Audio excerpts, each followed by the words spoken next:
जंग ऐलान, ताल ठोक कर बोला हमसे करा मैदान।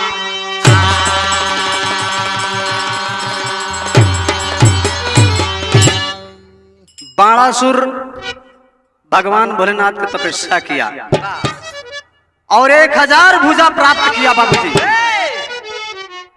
और एक दिन भगवान भोलेनाथ के सामने गया, उनसे कहता है,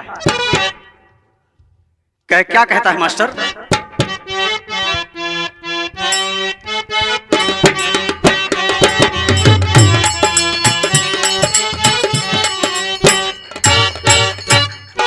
कोई मेरा न जंग में जोड़ा मिला, कोई मेरा न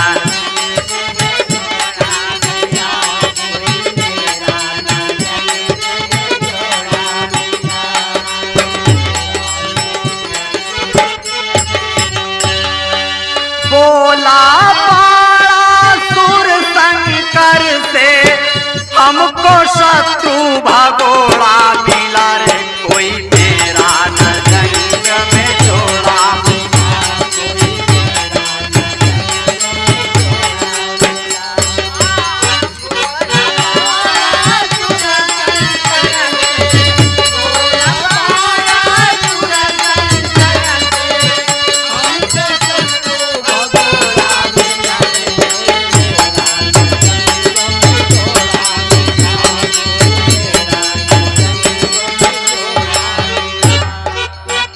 भगवान भोलेनाथ से बाणासुर कहता है बाबूजी कि भोलेनाथ, ये दुनिया में हमसे लड़े वाला क्यों नहीं बा? हम तो यही कही थी कि आप ही हमसे जंग ले ले। वही भगवान भोलेनाथ क्या करते हैं मास्टर, कभी को नजम का लाइन में भाव देना पड़ा।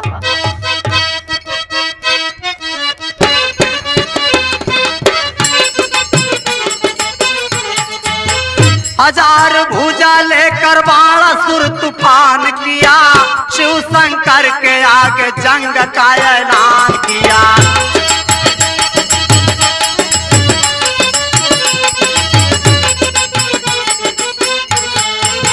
बाहुबल से हमारे कोई पार नहीं पाते हैं, मेरे ही सामने वो धूल चाट जाते हैं।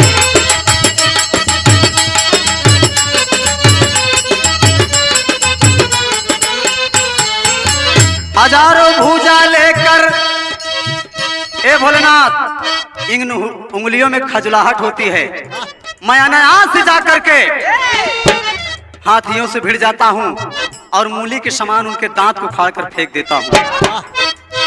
1000 भुजा लेकर बोलो क्या भगवान करे, देवा भी देव महादेव ही मैदान करे।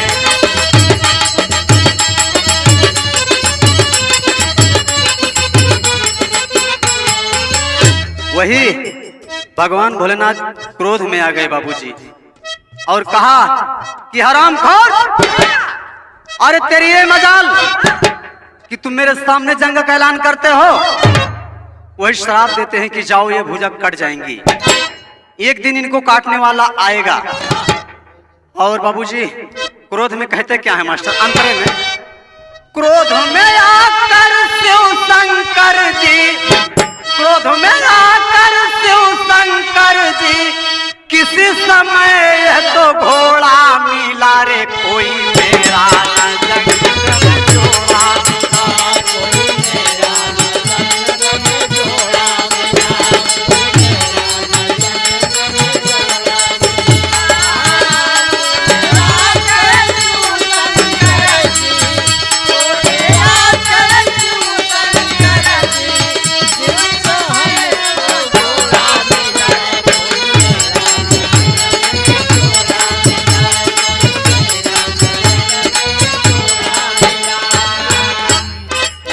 वही बाबूजी बाणासुर की बेटी उषा सयानी है बाबूजी, और आज स्वप्न देखती है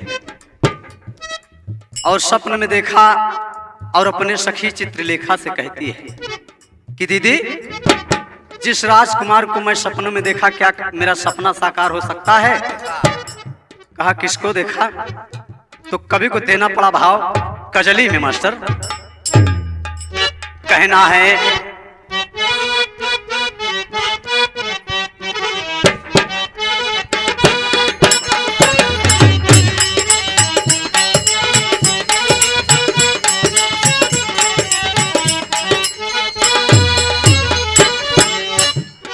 माताएं बहने के गीत हैं। माँ बहने जब झूला पड़ जाता है तो बड़े प्यार से माँ बहने झूम झूम कर गाती हैं बाबूजी। वही कहना है कि जनिया चाल चलियूला चकनिया गुलामा दाग लगायू ना।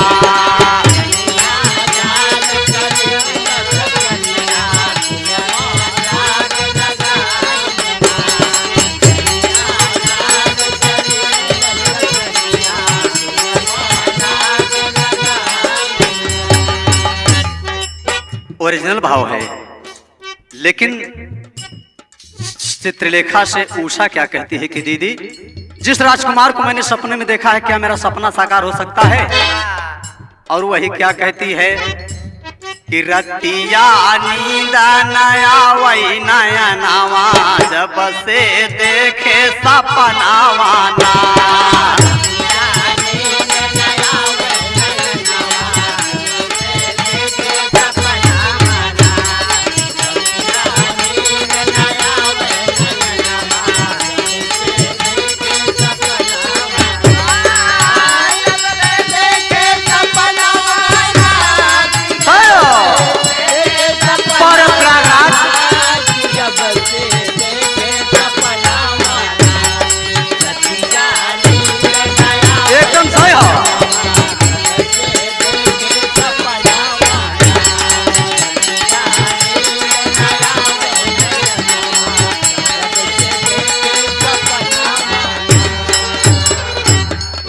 हर सिंगार कुछऊ नहीं भावे हमका गहनवाना।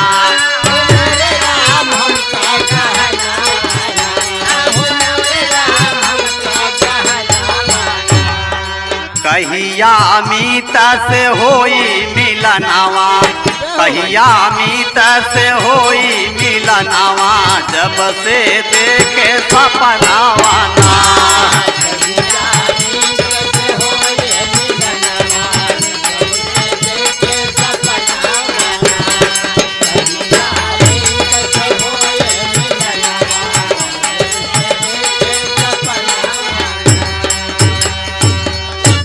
वही उषा कहती है कि दीदी ये सब हमका कुछ अच्छा नहीं लागता है।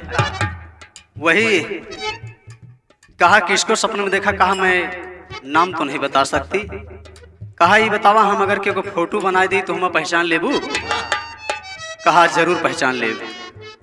वही बाबूजी उषा फोटो बनाती है। कभी कोई कर देना पड़ा मास्टर।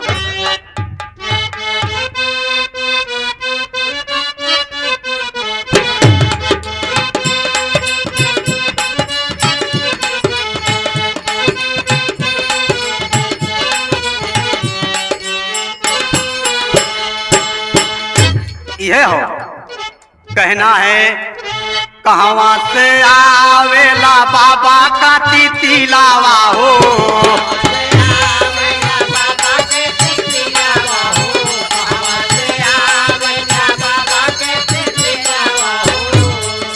कहवा से आवेला ली मैना यही हो सावरिया।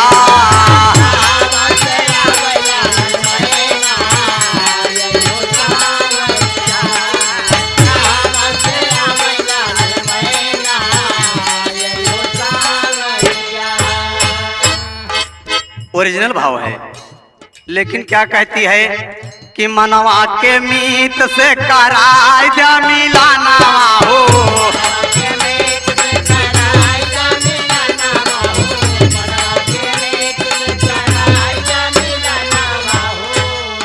नाही दे बैजनवा गवाई मोरी पाड़ा की बहिनिया।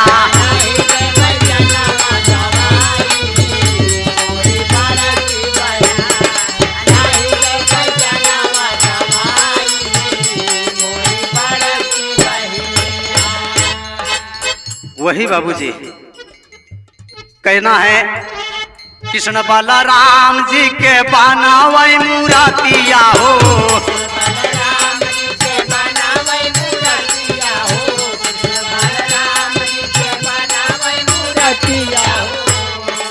अनिरुद्ध का देखाई ला जाई मोरी बाड़ा की बहनिया।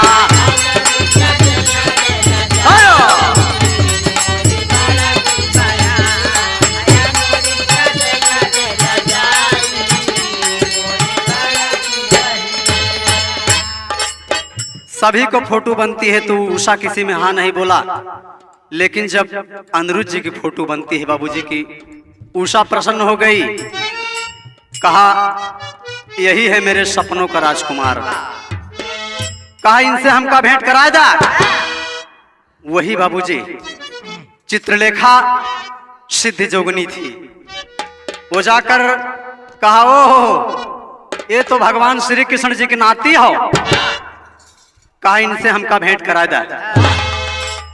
वो जाकर के बाबूजी भगवान श्री कृष्ण ने नाती को हर लाई बाबूजी, और उषा के महल में कैद कर दिया सोनिकपुर नगर में। और तमाम द्वारपालों ने खबर दिया कि आपके बेटे के महल में कोई अनजान पुरुष आया है, कल कोई बात हो जाएगी तो हम लोगों को पर लांछन आएगा। वही बाबूजी बाणासुर 10,000 भुजा 10,000 सेना भेज दिया, और कभी को देना पड़ा भाव पापट में मास्टर।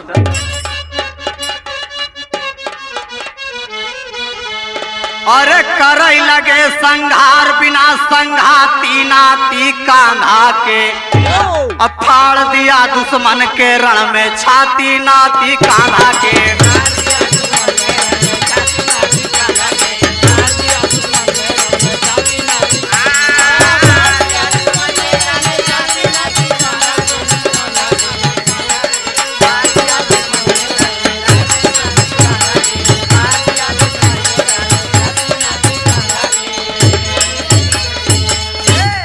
दस 10,000 सेनाओं का अनिरुद्ध ने किया सफाया हो, असंग सेना ले बाणासुर समर भूमि में आया है।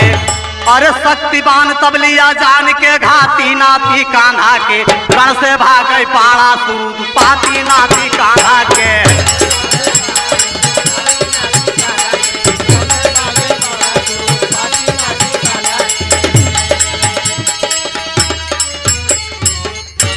वही बाबूजी शक्तिवान का प्रयोग किया तो बाणासुर अंतर ध्यान हो गया वहां से। मायावी पुरुष था बाबूजी, और नाग फांस का प्रयोग किया, और नाग फांस में अनिरुद्ध जी को बांध दिया बाबूजी। बांध दिया तो कभी को प्रयागराज का खाड़ी तर्ज देना पड़ा मास्टर। हाय अरे राम ससुर के मारल मतिया, अरे ससुर के मारल मतिया, बांधाई दामाद ससुर के मारल मतिया।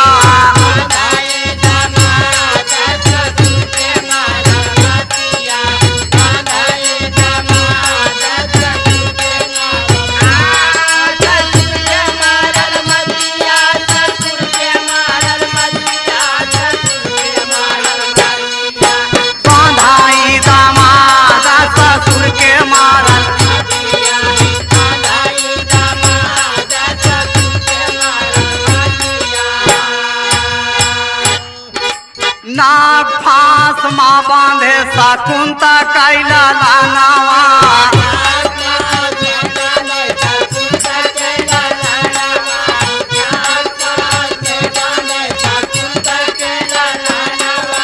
करैया निरुद्ध माई दुर्गा जी के ध्यानावा।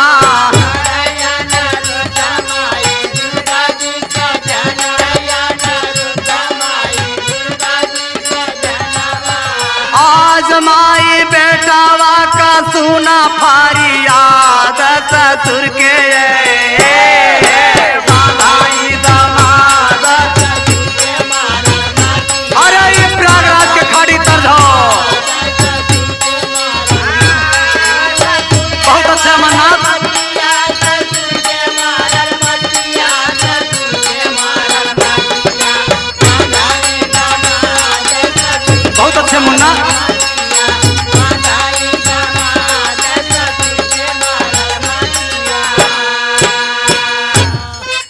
बाबूजी नाग माँ दुर्गा का याद किया। अब माँ दुर्गा आती है, नाग फांस का बंधन काट देती है बाबूजी। अनिरुद्ध जी आजाद हो गए और हर भगवान कन्हैया के यहाँ हेरवा छूट गए कि अनिरुद्ध जी कहाँ गए। तमाम द्वारपालों ने खबर दिया कि आपका नाती बाणासुर के महल में बाणासुर ने उसे बंदी बना लिया है। और भगवान कन्हैया तमाम ग्वालपालों के साथ आकर के ऐलान कर दिए कि ये बाणासुर, अगर मर्द का पानी है तो बाहर आओ। तो कभी को टेरे के भाव देना पड़ा मास्टर। हो टक्कर में कोई जीता ही नहीं, यादव वंश विभूषण लगे चला वही टक्कर, टक्कर में कोई जीता ही नहीं।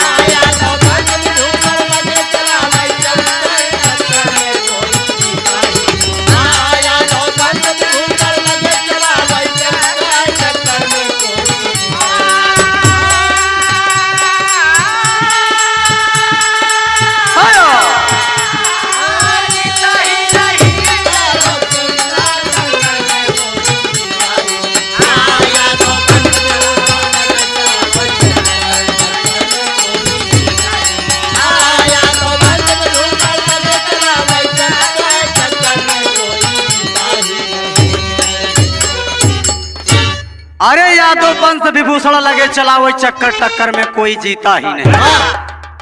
और तमाम ग्वाल बाल एकदम मस्त हैं कि आई है तो दुल्हन लई के जाब। तो कभी के तर्ज देना पड़ा मास्टर। कहना है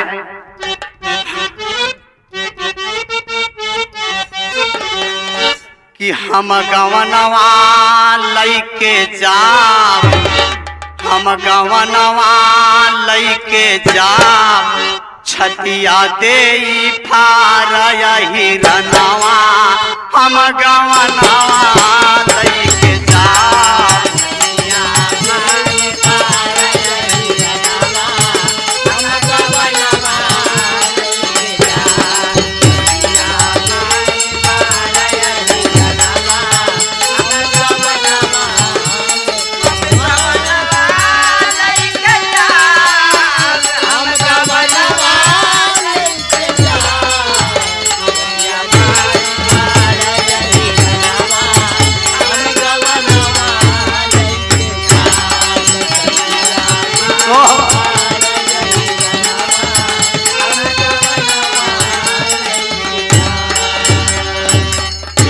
छतिया देई फार अहिरनवा, हम गवनवा लेके जाब।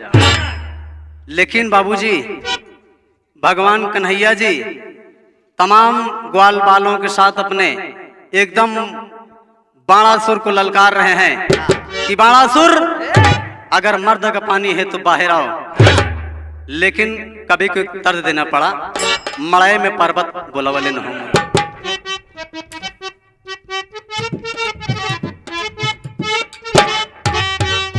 अरे मड़ाए माँ पर्वत बोलावले न हो मोरे राजा जोगिया।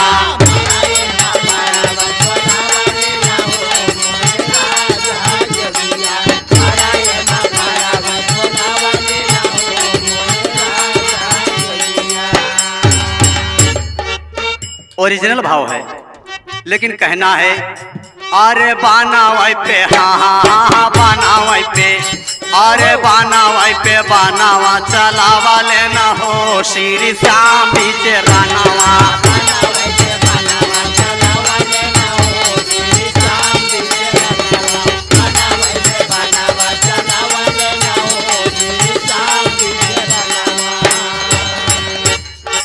वही बाबूजी चारों ओर से बाणों का बौछार चलना शुरू हो गया।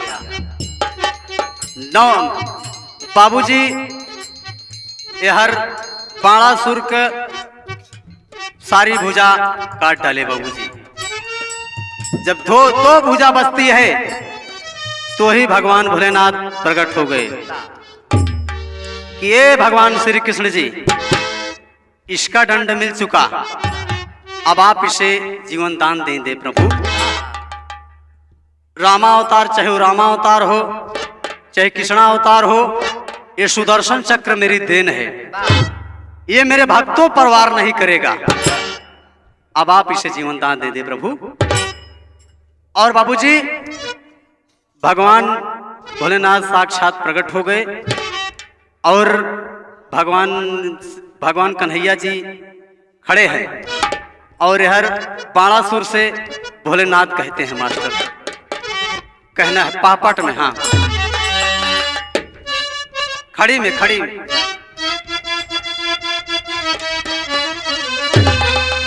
और बाणासुर से बोले लागे भोला लहारी, और कैला अपन समधिया नवा कान्हा के नगरी।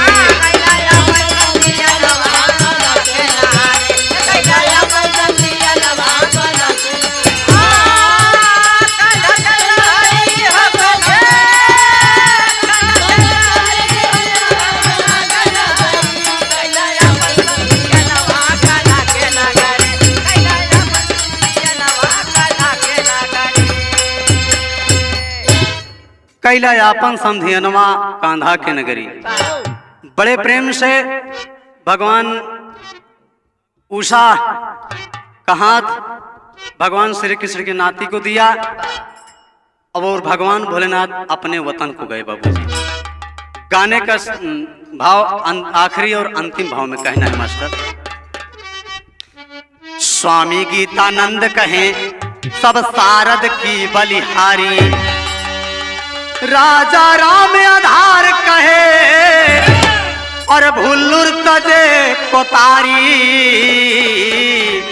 अरे टक्कर में कोई जीता ही नहीं, अरे तजभिया भालू लाल के बसी शारदा छक्कर, टक्कर में कोई जीता ही नहीं।